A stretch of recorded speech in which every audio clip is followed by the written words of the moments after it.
Yes, twongera kubasuhuza tubaha ikaze hano ku Neza Gym y'ubwonko cyangwa se gym y'ibitekerezo. Uyu munsi rero twongeye kubatembereza igice kigize inganda, ariko tunyuze nk'inyuma yazo turaza kugenda tubibereka neza cyane.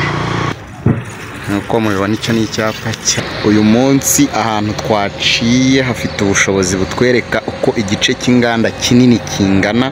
Izi zose muri kubona ni inganda rero, nkuko twabibabwiye basa nk'abanyuze inyuma yazo. Iki ni igice cy'inganda kiri i Masoro mu murenge wa Ndera. Nkuko turi kuguma tubibabwira, igice twanyuzemo kirasa nkaho kiri inyuma y'inganda, gifite ubushobozi buza kutwereka uko inganda zingana. Bumva Azamu cyangwa se igice kinini gikorerwamo ifarini, batazi ngo kibahe Azamu ngiyi rero niyo kugira ngo tubereke neza, noneho tunayegereye tubereke igice cyayo cy'ukuntu yaba ingana. Nkuko mubibona rero, iki kikaba ari nk'urugomero rw'ifatizo ry'umuriro rwa Azamu. Nkuko twabibabwiye rero, tukaba twabwiye ko igice twanyuzemo rwose twemerera kutwereka inganda uko zingana, cyangwa se agasozi kagize inganda. Iki cyose ni icyanya cyahariwe inganda cy'i Masoro, kiri mu murenge wa Ndera, akarere ka Gasabo. Bavuga ngo tubatembereza mw'abantu. Nkuko muri kubibona rero, uru rukaba ari urugomero rushobora kuba rugaburira uruganda rwa Azamu. Azamu ikaba ari uruganda runini rukora ifarini, cyangwa se kikaba ari ikigo gikora by'umwihariko ifarini cyangwa se ibikomoka ku ngano.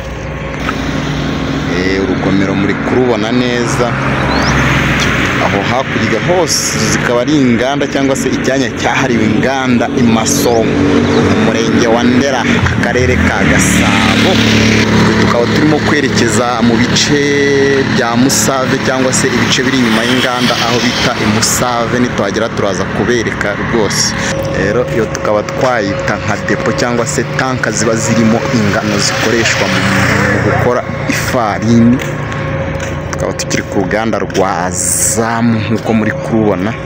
Muzajye muvuga ngo ntitubatembereza mw'abantu. Umuhanda twe turimo n'uyu nguyu, turi kwerekeza i Musave, aho bita i Musave cyangwa se mu byaro bya Musave.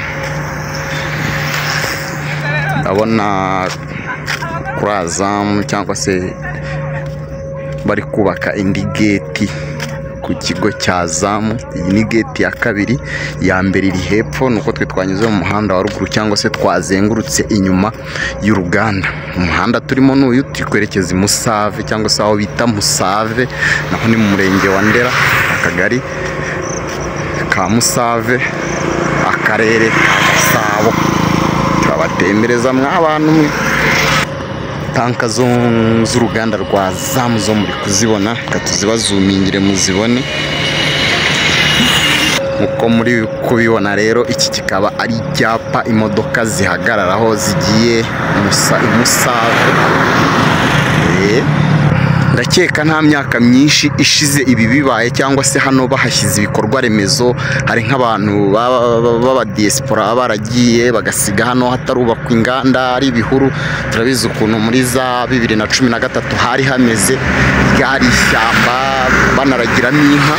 None ngira ngo muri kubona ibikorwa remezo birimo kugenda bihubakwa, cyangwa se byahubatswe. Ubwo nk'abantu baba barasize ari amashyamba, ngira ngo nakomeje kubona ibikorwa remezo biba bihari uko biteye. Niyo mpamvu tuba twafashe umwanya wacu tukabatembereza, kugira ngo tubereke ibyiza u Rwanda rumarije kugeraho, nawe waba uri hanze y'igihugu kugira ngo ube wakifuza gutaha mu rwakubyaye. Dukomeze dutemberane. Iyi ni Ineza G cyangwa se gym y'ubwonko.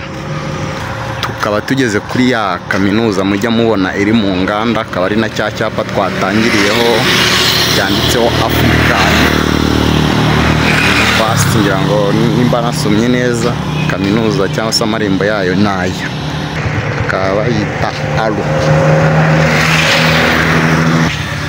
Murabibona, dukomeje kubatembereza. Iyi rwose ikaba ari inyubako nziza iri mu nkengero y'icyanya cyahariwe inganda i Masoro. Ikaba ari nka hoteli cyangwa se akamoteri, amacumbi abantu bashaka kuba bacumbikamo bavuye nk'ahantu bananiwe, baraza bagafatamo icyumba aho bakaba bacumbikamo cyangwa se abo bwiriyeho. Naho iyo hepfo yo ikaba ari kaminuza.